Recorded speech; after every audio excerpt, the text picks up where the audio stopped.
Warning ಕೊಟ್ಟಿದ್ದಾರೆ.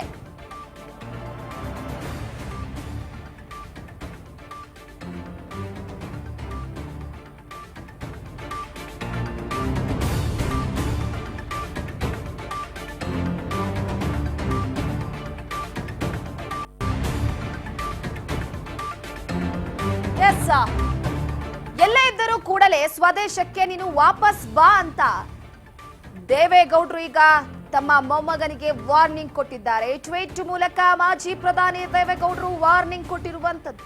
ಕೂಡಲೇ ಪೊಲೀಸರ ಮುಂದೆ ಶರಣಾಗಿ ವಿಚಾರಣೆಯನ್ನ ಎದುರಿಸು. ಇದು ನಾನು ಆತನಿಗೆ ಕೊಡ್ತಾ ಇರುವಂತ ಎಚ್ಚರಿಕೆ. ವಿದೇಶದಿಂದ ವಾಪಸ್ ಬಂದು ವಿಚಾರಣೆಗೆ ಹಾಜರಾಗ್ಬೇಕು ನೀನು ಅಂತ ಮಾಜಿ ಪ್ರಧಾನಿ ದೇವೇಗೌಡರು ವಾರ್ನಿಂಗ್ ಕೊಟ್ಟಿದ್ದಾರೆ ಟ್ವೀಟ್ ಮುಖಾಂತರ.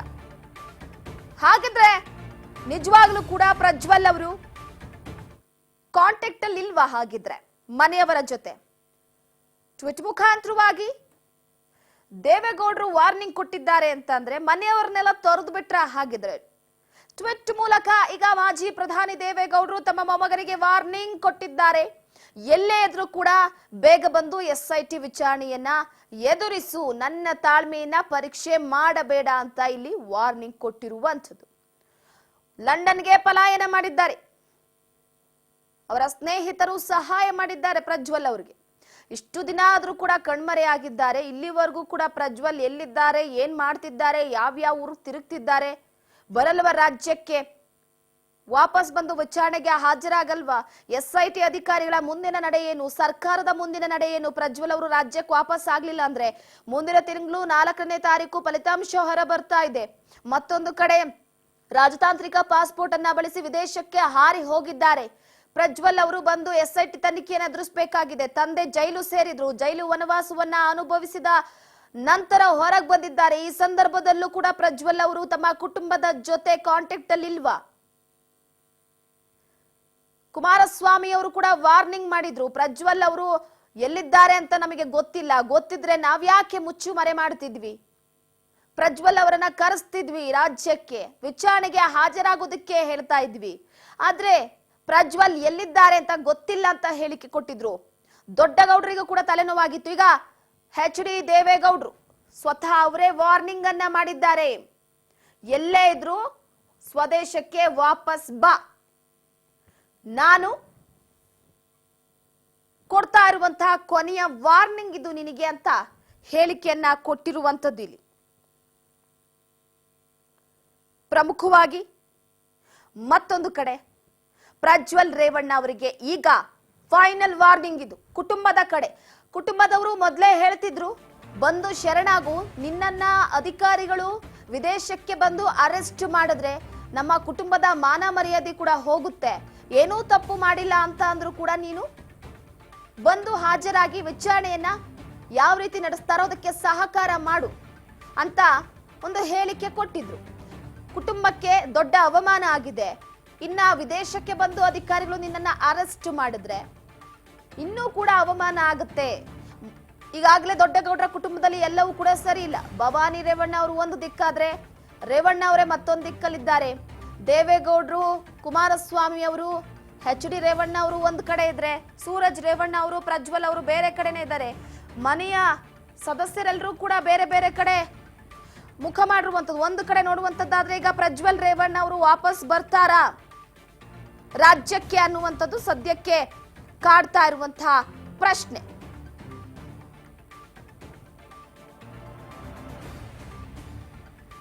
ಎಲ್ಲೇ ಇದ್ದರೂ ಕೂಡ ಸ್ವದೇಶಕ್ಕೆ ಮರಳು, ನನ್ನ ತಾಳ್ಮೆಯನ್ನ ಪರೀಕ್ಷಿಸಬೇಡ, ಬಹಳ ಕಟುವಾಗಿಯೇ ಟ್ವೀಟ್ ಮಾಡಿದ್ದಾರೆ ದೇವೇಗೌಡರು.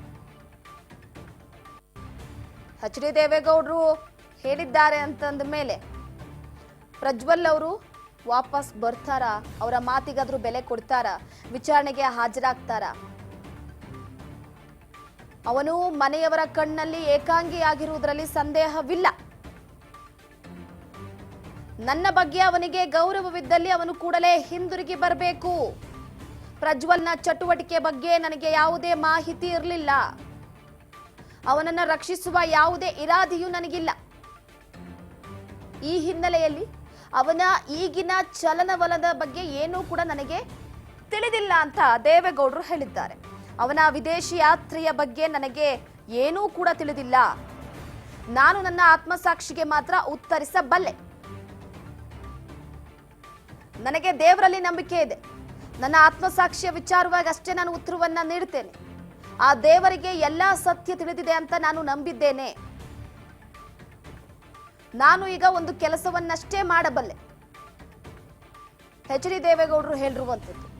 ಪ್ರಜ್ವಲ್ ಎಲ್ಲಿದ್ರು ಕೂಡ ಬಂದು ಪೊಲೀಸರ ಮುಂದೆ ಶರಣಾಗು, ಈ ಒಂದು ಕೆಲಸವನ್ನ ಮಾಡಬಲ್ಲೆ. ಪೊಲೀಸರ ಮುಂದೆ ಶರಣಾಗಿ ವಿಚಾರಣೆಯನ್ನ ಎದುರಿಸಬೇಕು. ಎಚ್ ಡಿ ಅವರ ಟ್ವೀಟ್ ನಲ್ಲಿ ಇರುವಂತದ್ದು ಇದನ್ನ ನಾನು ಮುಲಾಜು ಮರ್ಜಿ ಇಲ್ಲದೆ ಹೇಳ್ತಾ ಇದ್ದೇನೆ. ಇದು ನಾನು ಅವನಿಗೆ ಕೊಡ್ತಾ ಇರುವಂತ ಎಚ್ಚರಿಕೆ. ಅವನು ಈ ಎಚ್ಚರಿಕೆಗೆ ಮನ್ನಣೆ ಕೊಡದಿದ್ದಲ್ಲಿ ಅಷ್ಟೇ ಅವನು ನನ್ನ ಕೋಪವನ್ನ ಎದುರಿಸಬೇಕಾಗುತ್ತೆ. ಅವನು ಎಸಗಿದ್ದಾನೆ ಎನ್ನಲಾದಂತ ತಪ್ಪು ತೀರ್ಮಾನಿಸೋದಕ್ಕೆ ಕಾನೂನಿದೆ.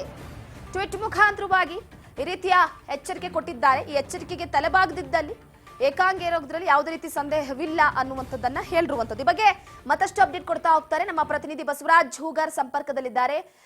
ಬಸವರಾಜ್, ಅಂತೂ ಇಂತೂ ಒಂದು ಕಡೆ ಇಡೀ ದೊಡ್ಡಗೌಡರ ಕುಟುಂಬದಲ್ಲಿ ನೀರವ ಮೌನ ಒಂದು ಕಡೆ. ಪ್ರಜ್ವಲ್ ಅವರು ರಾಜ್ಯಕ್ಕೆ ಬರ್ತಾರಾ ಇಲ್ವಾ, ಕುಟುಂಬದವರ ಜೊತೆ ಕಾಂಟ್ಯಾಕ್ಟ್ ಅಲ್ಲಿ ಇದ್ದಾರಾ ಇಲ್ವಾ ಅನ್ನುವಂತ ಒಂದು ಪ್ರಶ್ನೆ ಐತೆ. ಈಗ ದೊಡ್ಡಗೌಡರು ಹೊರಡಿಸಿರುವಂತಹ ಈ ಟ್ವೀಟ್ ನಲ್ಲಿ ಸಾಕಷ್ಟು ಕುತೂಹಲ, ಜೊತೆಗೆ ದೊಡ್ಡಗೌಡರ ಮಾತಿಗೆ ಬೆಲೆ ಕೊಡ್ತಾರಾ ಪ್ರಜ್ವಲ್ ಅವರು ಅನ್ನುವಂಥದ್ದು ಪ್ರಶ್ನೆ ಕಾಡ್ತಿದೆ. ಏನಿದೆ ಅಪ್ಡೇಟ್ ಈ ಬಗ್ಗೆ? ರೂಪಾ, ಈಗಾಗಲೇ ಸಂಸದ ಪ್ರಜ್ವಲ್ ರೇವಣ್ಣ ಅವರ ಒಂದು ಏನು ಲೈಂಗಿಕ ದೌರ್ಜನ್ಯ ಪ್ರಕರಣಕ್ಕೆ ಸಂಬಂಧಪಟ್ಟಂತೆ ಸಾಕಷ್ಟು ಒಂದ್ ಕಡೆ SIT ಅಧಿಕಾರಿಗಳು ಕೂಡ ಅವ್ರನ್ನ ರಾಜ್ಯಕ್ಕೆ ಕರೆತರುವಂತಹ ಪ್ರಯತ್ನಕ್ಕೂ ಕೂಡ ಮುಂದಾಗಿದ್ದಾರೆ. ಈಗಾಗಲೇ ಪತ್ರವನ್ನು ಕೂಡ SIT ಇಂದಲೂ ಕೂಡ ಬರೆಯಲಾಗಿದೆ. ಸಾಕಷ್ಟು ಒಂದ್ ಕಡೆ ಕೇಂದ್ರ ಸರ್ಕಾರಕ್ಕೆ CM ಸಿದ್ದರಾಮಯ್ಯವರು ಕೂಡ 2 ಬಾರಿ ಲೆಟರ್ ಕೂಡ ಬರೆದಿರುವಂತದ್ದು. ಅಂದ್ರೆ ಅವರ ರಾಜತಾಂತ್ರಿಕ ಪಾಸ್ಪೋರ್ಟ್ ಅನ್ನು ರದ್ದು ಮಾಡಬೇಕು ಅನ್ನುವಂತ ನಿಟ್ಟಿನಲ್ಲಿ ಕೂಡ ಸಾಕಷ್ಟು ಒಂದ್ ಕಡೆ ಈಗಾಗಲೇ ರಾಜ್ಯ ಸರ್ಕಾರ ಕೂಡ ಸಾಕಷ್ಟು ಪ್ರಯತ್ನ ಕೂಡ ನಡೆಸಿದೆ. ಈ ಒಂದು ಬೆನ್ನಲ್ಲೇ ಎಲ್ಲೋ ಒಂದ್ ಕಡೆ ಮಾಜಿ ಪ್ರಧಾನಿ ದೇವೇಗೌಡರು ಎಲ್ಲೋ ಒಂದ್ ಕಡೆ ಮೌನ ವಹಿಸಿದ್ದಾರೆ. ಅವರ ಮೊಮ್ಮಗನ ಒಂದು ಈ ಒಂದು ವಿಚಾರಕ್ಕೆ ಸಂಬಂಧಪಟ್ಟಂತೆ ಯಾವುದೇ ರೀತಿ ನಿಲುವುಗಳನ್ನ ವ್ಯಕ್ತಪಡಿಸ್ತಾ ಇಲ್ಲ ಅನ್ನುವಂಥದ್ದು ಕೂಡ ಸಾಕಷ್ಟು ಒಂದ್ ಕಡೆ ವಿಪಕ್ಷಗಳು ಕೂಡ ಒಂದು ಆರೋಪಗಳನ್ನು ಕೂಡ ಮಾಡ್ತಾ ಇದ್ರು. ಅದೇ ರೀತಿ ಸಾಕಷ್ಟು ರಾಜ್ಯದಲ್ಲಿ ಇದು ಸಾಕಷ್ಟು ಚರ್ಚೆಗೆ ಗ್ರಾಸವಾಗಿತ್ತು. ಈ ಒಂದು ಹಿನ್ನೆಲೆಯಲ್ಲಿ ಮಾಜಿ CM HD ಕುಮಾರಸ್ವಾಮಿ ಅವರು ಕೂಡ ರಾಜ್ಯಕ್ಕೆ ಬರಬೇಕು ಅನ್ನುವಂತ ನಿಟ್ಟಿನಲ್ಲಿ ಮನವಿಯನ್ನು ಕೂಡ ಪ್ರಜ್ವಲ್ ರೇವಣ್ಣ ಅವರಿಗೆ ಮಾಡಿಕೊಂಡಿದ್ರು. ಅದೇ ರೀತಿಯಾಗಿ ಇದೀಗ ಮಾಜಿ ಪ್ರಧಾನಿ ದೇವೇಗೌಡರು ಕೂಡ ಪ್ರಜ್ವಲ್ ರೇವಣ್ಣ ಅವರು ಕೂಡ ರಾಜ್ಯಕ್ಕೆ ಬರಬೇಕು, ಕಾನೂನು ನಡಿಲಿ, ಅವರು ತಪ್ಪು ಮಾಡಿದ್ರೆ ಅವರಿಗೆ ಕಾನೂನು ಅದನ್ನ ನಿರ್ಧಾರ ಮಾಡುತ್ತೆ, ಅವ್ರು ತಪ್ಪು ಮಾಡಿದ್ದಾರೆ ಅನ್ನುವಂತಾದ್ರೆ ಅದು ಕಾನೂನು ಅಡಿಯಲ್ಲಿ ಅದು ನಿರ್ಧಾರ ಆಗುತ್ತೆ. ಹಾಗಾಗಿ ಎಲ್ಲೇ ಇದ್ರೂ ಕೂಡ ನನ್ನ ಮೇಲೆ ಒಂದು ಗೌರವ ಇದ್ರೆ, ಮತ್ತೆ ನನ್ನ ಕಾರ್ಯಕರ್ತರಿಗಾಗಿರ್ಬೋದು, ನನ್ನ ಕುಟುಂಬದವರಾಗಿರ್ಬೋದು, ಎಲ್ಲೋ ಒಂದು ಕಡೆ ಇದು ಒಂದು ಅನ್ಯಾಯ ಮಾಡಿದಂತಾಗುತ್ತೆ. ಹಾಗಾಗಿ ಎಲ್ಲೇ ಇದ್ರೂ ಕೂಡ ಬಂದು ಕಾನೂನಿನ ರೀತಿಯಲ್ಲಿ ಅವರಿಗೆ ಶಿಕ್ಷೆ ಆದ್ರೆ ಆಗ್ಲಿ, ಅವರು ಬಂದು ಶರಣಾಗತಿ ಆಗ್ಲಿ ಅನ್ನುವಂತ ನಿಟ್ಟಿನಲ್ಲಿ ಕೂಡ ಈಗಾಗಲೇ ಮಾಜಿ ಪ್ರಧಾನಿ ದೇವೇಗೌಡರು ಪತ್ರದ ಮುಖಾಂತರ ಈಗಾಗಲೇ ಮನವಿಯನ್ನು ಕೂಡ ಪ್ರಜ್ವಲ್ ರೇವಣ್ಣ ಅವರಿಗೆ ಮಾಡಿರುವಂತದ್ದು. ಹಾಗಾಗಿ ಮೌನ ವಹಿಸಿರ್ತಕ್ಕಂಥ ದೇವೇಗೌಡರು ಇದೀಗ ಮೊನ್ನೆ ಅವರ ಹುಟ್ಟು ಹಬ್ಬ ದಿನದಂದು ಮಾತನಾಡಿದ್ರು, ತಪ್ಪು ಮಾಡಿದ್ರೆ ಅವರಿಗೆ ಶಿಕ್ಷೆ ಆಗುತ್ತೆ ಅನ್ನುವಂಥದ್ದು. ಅದಾದ ಬಳಿಕ ಇದೀಗ ಒಂದು ಪತ್ರ ಬರೆಯುವ ಮುಖಾಂತರ ಒಂದ್ ಕಡೆ ಮೌನ ವಹಿಸಿರ್ತಕ್ಕಂಥ ದೇವೇಗೌಡರು ಇವತ್ತು ಎಚ್ಚರಿಕೆಯನ್ನು ಕೂಡ ಪ್ರಜ್ವಲ್ ರೇವಣ್ಣ ಅವರಿಗೆ ಕೊಟ್ಟಿರುವಂತದ್ದು.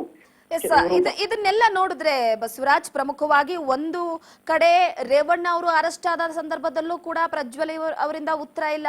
ಮತ್ತೊಂದು ಕಡೆ ಕುಮಾರಸ್ವಾಮಿ ಅವರು ಪ್ರಜ್ವಲ್ ಅವರು ಎಲ್ಲಿದ್ದಾರೆ, ಏನ್ ಮಾಡ್ತಿದ್ದಾರೆ ಗೊತ್ತಿಲ್ಲ, ನಮ್ ಜೊತೆ ಸಂಪರ್ಕದಲ್ಲಿ ಇಲ್ಲ ಅನ್ನುವಾಗ್ಲೂ ಕೂಡ ಉತ್ತರವಿರಲಿಲ್ಲ. ಅವ್ರು ಹೊರಗೆ ಬಂದಾಗ್ಲೂ ಕೂಡ ಉತ್ತರ ಇರಲಿಲ್ಲ. ದೇವೇಗೌಡರ ಆರೋಗ್ಯ ಸ್ವಲ್ಪ ಮಟ್ಟಿಗೆ ಹದಗೆಟ್ಟಿತ್ತು ಅನ್ನುವಾಗ್ಲೂ ಕೂಡ ಉತ್ತರ ಇರಲಿಲ್ಲ. ಹಾಗಿದ್ರೆ ನಿಜವಾಗ್ಲೂ ಕೂಡ ಪ್ರಜ್ವಲ್ ಅವರು ಸಂಪರ್ಕದಲ್ಲಿ ಇಲ್ವಾ? ಅವರನ್ನ ಕರೆಸೋದಿಕ್ಕೆ ಈ ರೀತಿ ಅಧಿಕೃತವಾಗಿ ಸುತ್ತೋಲೆ ಟ್ವೀಟ್ ಮಾಡ್ಲೇಬೇಕಾಗಿ ಬಂತ ಅಂತ? ರೂಪಾ, ಒಂದ್ ಕಡೆ ಈ ಪ್ರಕರಣ ಒಂದು ಆರಂಭ ಆದಾಗಿನಿಂದಲೂ ಸಾಕಷ್ಟು ಒಂದ್ ಕಡೆ ಅವರ ಕುಟುಂಬದವರು ಈ ಒಂದು ವಿಚಾರಕ್ಕೆ ಸಂಬಂಧಪಟ್ಟಂತೆ ಸಾಕಷ್ಟು ಮೌನವನ್ನ ವಹಿಸಿದ್ರು. ಮಾಜಿ CM ಕುಮಾರಸ್ವಾಮಿ ಅವರು ಮಾತ್ರ ಇದಕ್ಕೆ ಪ್ರತಿಕ್ರಿಯೆ ಕೊಡ್ತಾ ಇದ್ರು, ಆದ್ರೆ ದೇವೇಗೌಡರು ಇದಕ್ಕೆ ಪ್ರತಿಕ್ರಿಯೆಯನ್ನು ಕೂಡ ಕೊಟ್ಟಿರ್ಲಿಲ್ಲ. ಹಾಗಾಗಿ ಎಲ್ಲೋ ಒಂದ್ ಕಡೆ ಪ್ರಜ್ವಲ್ ರೇವಣ್ಣ ಅವರು ಅವರ ಕುಟುಂಬದವರ ಜೊತೆ ನಂಟು ಇದೆಯಾ ಇಲ್ವಾ ಅನ್ನುವಂಥದ್ದು ಸಾಕಷ್ಟು ಅನುಮಾನಗಳು ಕೂಡ ವ್ಯಕ್ತವಾಗ್ತಾ ಇದ್ವು. ಒಂದ್ ಕಡೆ ಕುಟುಂಬದ ಸದಸ್ಯರಾಗಿರ್ತಕ್ಕಂಥ ಪ್ರಜ್ವಲ್ ರೇವಣ್ಣ ಅವರು ಮಾಜಿ ಪ್ರಧಾನಿ ದೇವೇಗೌಡರು ಕೂಡ ಇದ್ದಾರೆ, ಮತ್ತೆ ಮಾಜಿ CM ಕೂಡ ಅವರ ಕುಟುಂಬದಲ್ಲಿ ಇರುವಂತದ್ದು. ಹಾಗಾಗಿ ಅವರಿಗೆ ಸಂಪರ್ಕದಲ್ಲಿದೆ, ಎಲ್ಲೋ ಒಂದ್ ಕಡೆ ಅವ್ರನ್ನ ರಕ್ಷಣೆ ಮಾಡುವಂತ ನಿಟ್ಟಿಗೆ ಹೋಗ್ತಾ ಇದ್ದಾರೆ ಅನ್ನುವಂತ ಅನುಮಾನಗಳನ್ನ ಮತ್ತೆ ಆರೋಪಗಳನ್ನು ಕೂಡ ವ್ಯಕ್ತಪಡಿಸ್ತಾ ಇದ್ರು. ಹಾಗಾಗಿ ಎಲ್ಲೋ ಒಂದು ಕಡೆ ದೇವೇಗೌಡರು ಕೂಡ ಇದಕ್ಕೆ ಮೌನವನ್ನ ವಹಿಸಿದ್ರು. ಆದ್ರೆ ಈ ಪತ್ರದಲ್ಲಿ ಕೂಡ ಉಲ್ಲೇಖ ಮಾಡಿದ್ದಾರೆ, ಅವರು ಮಾಡಿರ್ತಕ್ಕಂಥ ಒಂದಿಷ್ಟು ನನಗೆ ಎಲ್ಲೋ ಒಂದು ಕಡೆ ಮುಜುಗರ ಆಗಿರ್ತಕ್ಕಂಥದ್ದು ಮತ್ತು ಅದರಿಂದ ಹೊರಗೆ ಬರಲು ಇಷ್ಟು ದಿನಗಳು ಬೇಕಾಯಿತು. ಹಾಗಾಗಿ ನಾನು ಇಷ್ಟು ದಿನ ಈ ಒಂದು ವಿಚಾರಕ್ಕೆ ಸಂಬಂಧಪಟ್ಟಂತೆ ಮಾತನಾಡಿರ್ಲಿಲ್ಲ ಅನ್ನುವಂಥದ್ದನ್ನು ಕೂಡ ಈ ಪತ್ರದಲ್ಲಿ ಉಲ್ಲೇಖ ಮಾಡಿದ್ದಾರೆ. ಅವನ ಒಂದಿಷ್ಟು ಕಾರ್ಯಚಟುವಟಿಕೆಗಳು ಕೂಡ ನನಗೆ ಗೊತ್ತಿರಲಿಲ್ಲ ಅನ್ನುವಂಥದ್ದು ಕೂಡ ಈ ಪತ್ರದಲ್ಲಿ ಪ್ರಮುಖವಾಗಿ ಉಲ್ಲೇಖ ಮಾಡಿದ್ದಾರೆ.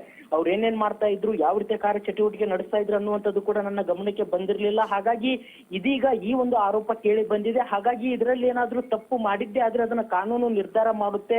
ಅವರು ತಪ್ಪಿತಸ್ಥರು ಹೌದಾ ಅಲ್ವಾ, ಈ ಒಂದು ಪ್ರಕರಣದಲ್ಲಿ ಆರೋಪಿ ಹೌದಾ ಅಲ್ವಾ ಅನ್ನುವಂಥದ್ದನ್ನ ಕಾನೂನೇ ಅದನ್ನ ನಿರ್ಧಾರ ಮಾಡುತ್ತೆ. ಹಾಗಾಗಿ ಅದನ್ನ ಕಾನೂನು ಅಡಿಯಲ್ಲಿ ಅದನ್ನ ಕ್ರಮ ಕೈಗೊಳ್ಳಿ. ನಾವು ಈ ಒಂದು ಪ್ರಕರಣಕ್ಕೆ ಸಂಬಂಧಪಟ್ಟಂತೆ ಯಾವುದೇ ರೀತಿ ಹಸ್ತಕ್ಷೇಪ ನಮ್ಮ ಕುಟುಂಬದವರು ಮಾಡೋದಿಲ್ಲ ಅನ್ನುವಂಥದ್ದನ್ನು ಕೂಡ ಸ್ಪಷ್ಟವಾಗಿ ಈ ಪತ್ರದಲ್ಲಿ ಉಲ್ಲೇಖ ಮಾಡಿದ್ದಾರೆ. ಹಾಗಾಗಿ ಎಲ್ಲೋ ಒಂದು ಕಡೆ ರಾಜ್ಯ ರಾಜಕೀಯದಲ್ಲಿ ಎಲ್ಲೋ ಒಂದ್ ಕಡೆ ಈ ಒಂದು ವಿಚಾರಕ್ಕೆ ಸಂಬಂಧಪಟ್ಟಂತೆ ಸಾಕಷ್ಟು ಆರೋಪಗಳು ದೊಡ್ಡಗೌಡರ ಕುಟುಂಬದ ಮೇಲೆ ಬಂದಿರತಕ್ಕಂಥದ್ದು. ಒಂದ್ ಕಡೆ ಎಲ್ಲೋ ಒಂದ್ ಕಡೆ ಅವರ ವಿರುದ್ಧ ಸಾಕಷ್ಟು ಈ ರಾಜಕೀಯವಾಗಿ ಆಗಿರ್ತಕ್ಕಂಥ ಕೆಲವಷ್ಟು ಹೇಳಿಕೆಗಳನ್ನು ಕೂಡ ನಾನು ಗಮನಿಸಿದ್ದೇನೆ. ಒಂದಿಷ್ಟು ಪಿತೂರುಗಳಿಗೂ ಕೂಡ ನಡೆದಿದ್ದಾವೆ. ಅದನ್ನೆಲ್ಲವನ್ನು ಕೂಡ ಭಗವಂತ ನೋಡ್ಕೊಳ್ತಾನೆ ಅನ್ನುವಂಥದ್ದನ್ನು ಕೂಡ ಇಲ್ಲಿ ಸಾಕಷ್ಟು ಒಂದ್ ಕಡೆ ಮಾರ್ಮಿಕವಾಗಿ ಈ ಪತ್ರದಲ್ಲಿ ಉಲ್ಲೇಖ ಕೂಡ ಮಾಡಿರುವಂತದ್ದು ರೂಪ. ಹಾಗಾಗಿ ಎಲ್ಲೋ ಒಂದ್ ಕಡೆ ಮಾಜಿ ಪ್ರಧಾನಿ ದೇವೇಗೌಡರ ಈ ಪತ್ರದಲ್ಲಿ ಒಂದು ಎಚ್ಚರಿಕೆ ಗಂಟೆ, ಇನ್ನೊಂದು ಕಡೆ ಅವರ ಕುಟುಂಬದ ವಿಚಾರ ಸಂಬಂಧಪಟ್ಟಂತೆ ಹಲವಾರು ವಿಪಕ್ಷ ನಾಯಕರು ಮಾತನಾಡಿದಂತದ್ದಕ್ಕೂ ಕೂಡ ಇದಕ್ಕೆ ತಿರುಗೇಟು ಕೊಟ್ಟಿರ್ತಕ್ಕಂಥ ರೀತಿಯಲ್ಲಿ ಕೂಡ ಈ ಪತ್ರದಲ್ಲಿ ಉಲ್ಲೇಖವಾಗಿರ್ತಕ್ಕಂಥದ್ದು ರೂಪ. ಥ್ಯಾಂಕ್ ಯು ನಿಮ್ಮೆಲ್ಲ ಮಾಹಿತಿಗಾಗಿ ಬಸವರಾಜ್. ಪ್ರಮುಖವಾಗಿ ನನ್ನ ಬಗ್ಗೆ ಏನಾದ್ರೂ ಅವನಿಗೆ ಗೌರವ ಇದ್ರೆ ಅವನು ಈ ಕೂಡಲೇ ವಾಪಸ್ ಬರಬೇಕು ಅಂತ ಟ್ವೀಟ್ ಮೂಲಕ ಮಾಜಿ ಪ್ರಧಾನಿ ದೇವೇಗೌಡರು